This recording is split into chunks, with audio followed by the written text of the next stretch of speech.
ఇంకా కరూర్ స్టాంపేడ్ గురించి మాట్లాడుకుంటే గనక దగ్గర 41 మంది చచ్చిపోయారు అండ్ 50 మెంబర్స్ దాకా ఇంజూర్డ్ అయ్యారు. ఇంకెక్కువ అయి ఉండొచ్చు, బయటికి రానివ్వరు. That's a common thing.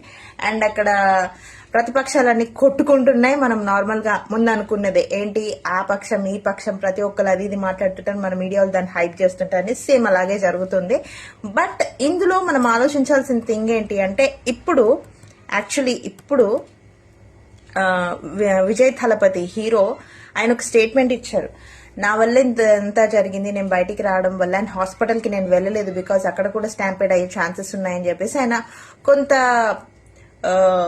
Personal feelings తోటి ఆయన బాధపడడం జరిగింది, అందులో చూపించాడు. దాని తర్వాత ఒక స్టేట్మెంట్ వచ్చింది. ఆ స్టేట్మెంట్ మాత్రం ఇంకా క్రూషియల్. అదేంటి ఇంకో రీల్లో తెలుసుకుందాం. మీరు మాత్రం ఖచ్చితంగా సబ్స్క్రైబ్ చేసుకోండి, లైక్ కొట్టండి. అండ్ డైలీ 24/7 అప్డేట్స్ చేయడానికి నేనైతే రెడీగా ఉన్నాను.